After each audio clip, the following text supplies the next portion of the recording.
आज मैं आप लोगों को आपकी किताब में जो पहला चैप्टर है वास्तविक संख्याएं, उनके बारे में बताने जा रहा हूँ।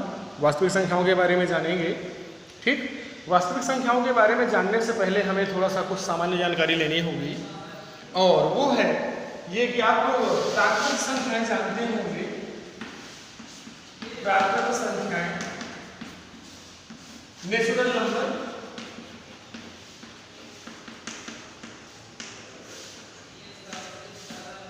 इन्हीं को हम प्राकृतिक संख्याएं भी कह देते हैं।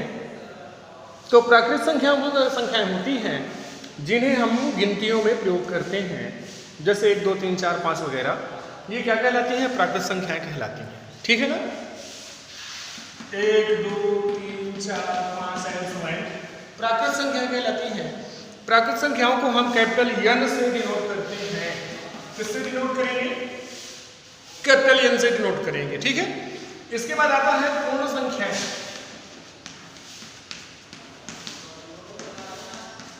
यानी होल नंबर्स।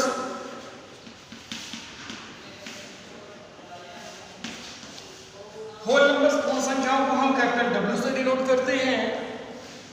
और पूर्ण संख्याएं क्या होती हैं? अगर हम प्राकृतिक संख्याओं में शून्य को भी शामिल कर दें, इनमें हम क्या कर दें? शून्य को भी शामिल कर दें, तो ये कहलाती हैं पूर्ण संख्याएं कहलाती हैं। ठीक है ना? ये पूर्ण संख्याएं हो गई। पूर्ण संख्याओं के बाद आप लोग पूर्णांकों के बारे में सुना होगा। पूर्णांक, इंटीजर्स,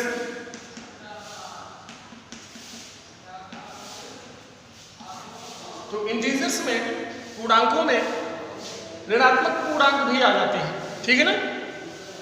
यानी कि 0, 1, 2, 3, 4 इधर भी धन वाली संख्याएं भी, शून्य भी और ऋण वाली संख्याएं भी।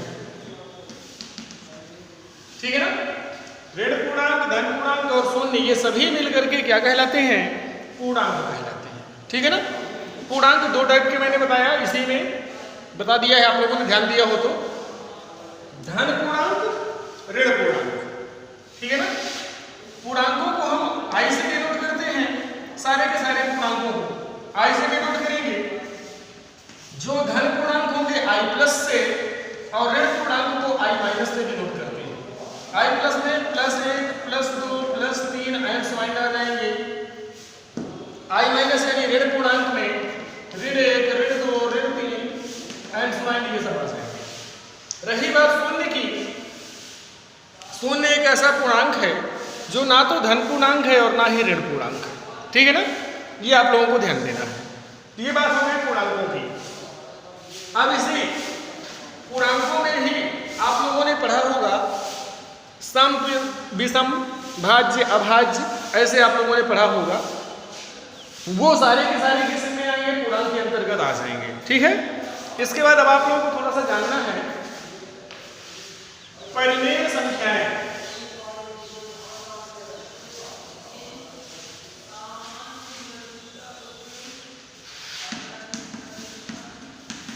परिमेय संख्याएं, रेशनल नंबर्स।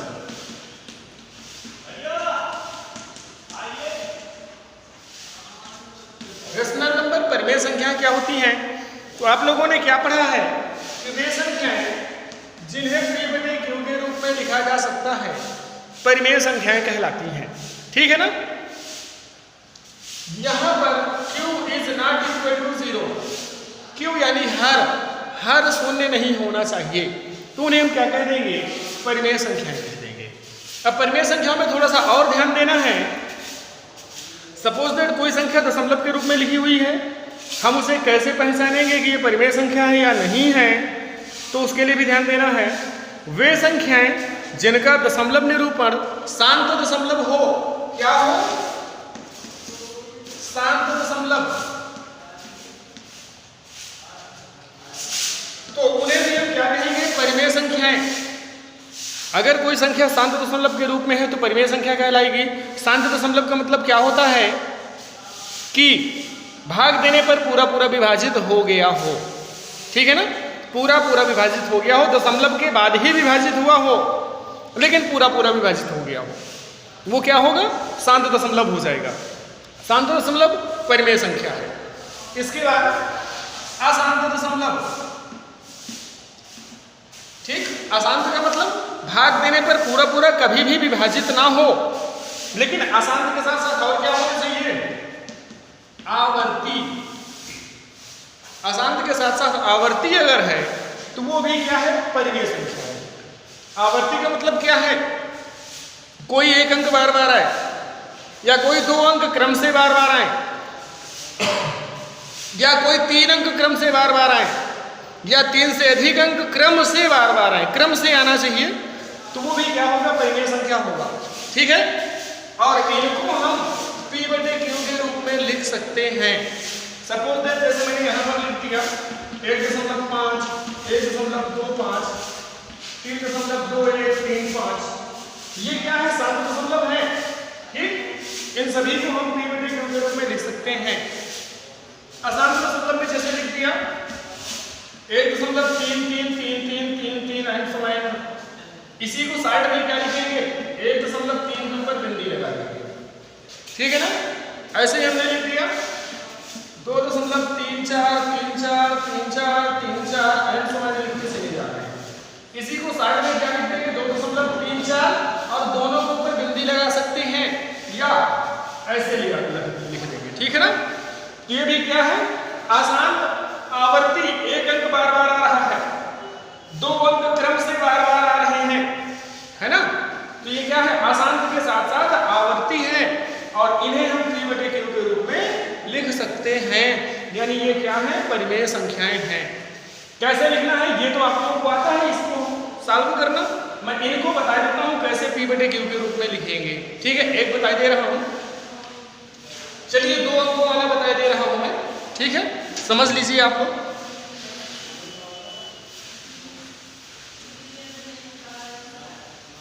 हाँ, मैंने क्या बताया, 2.34 इसके ऊपर हमने बार लगाया था।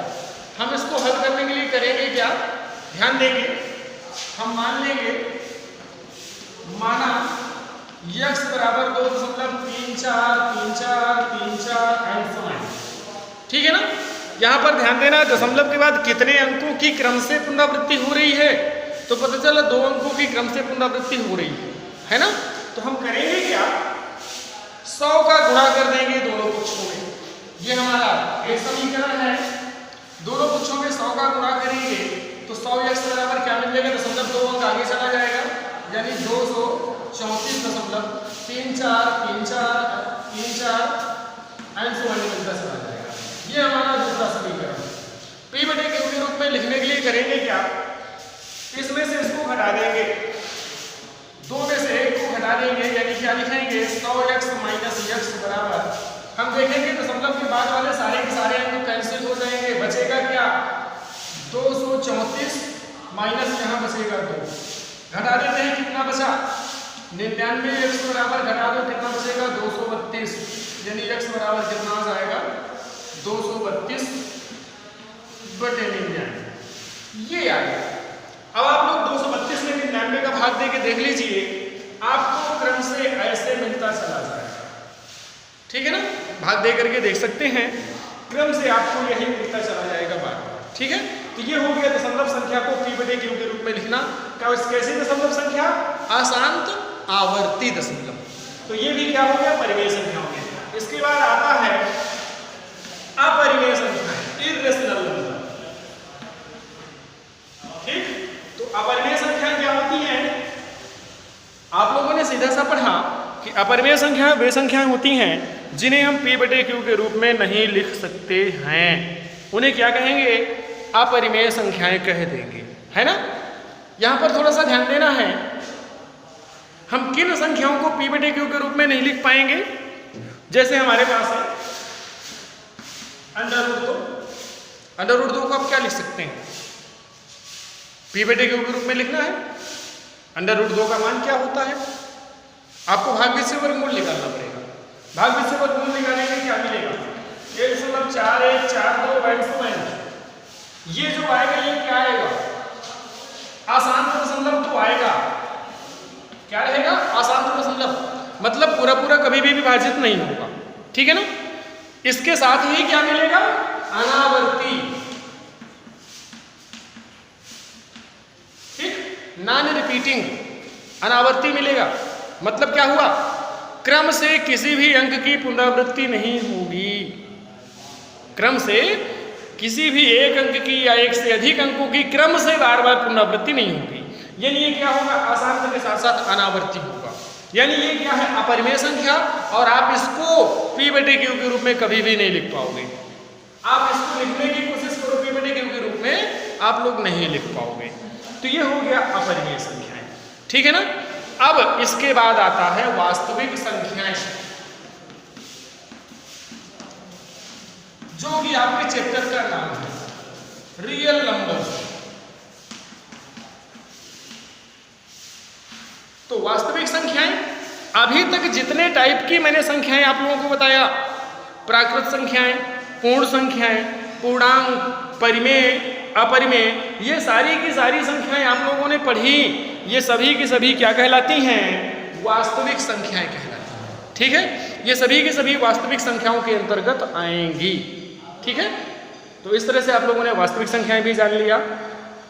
तो वास्तविक का अपोजिट क्या होता है? काल्पनिक, है ना, या आभासी भी कुछ लोग बताते हैं, है ना। आभासी विज्ञान की भाषा में लेंगे, यहाँ पर हम गणित की भाषा में क्या लेंगे? काल्पनिक, इमेजिनरी। तो वास्तविक संख्या सभी के सभी वास्तविक है, तो काल्पनिक क्या है? काल्पनिक संख्याएं कौन सी हैं? तो ध्यान देना है, काल्पनिक संख्याएं जिनकी हम केवल कल्पना कर सकते हैं, वास्तव में उसका कोई वजूद नहीं होता, उसे हम क्या कह देंगे? काल्पनिक संख्याएं। सपोज दैट के अंदर हमने लिख दिया -2, क्या आप लोग -2 का वर्गमूल निकाल सकते हैं? संभव नहीं है, ऐसी संख्या मिलना संभव नहीं है, ठीक। वास्तव में ऐसी कोई संख्या नहीं होती है ऋणात्मक संख्या का वर्गमूल, ठीक है, प्रैक्टिकल में नहीं मिलेगा। और ऐसी संख्याओं को हम क्या कह देते हैं? काल्पनिक संख्याएं। यानी किसी ऋणात्मक संख्या का वर्गमूल लेना संभव नहीं है, और उसे हम क्या कह देंगे? काल्पनिक संख्या कह देंगे, ठीक है। तो इस तरह से आज आप लोगों ने वास्तविक संख्याओं के बारे में जान लिया है। अब आगे इसमें पढ़ना है यूक्लिड विभाजन प्रमेयिका, ठीक है।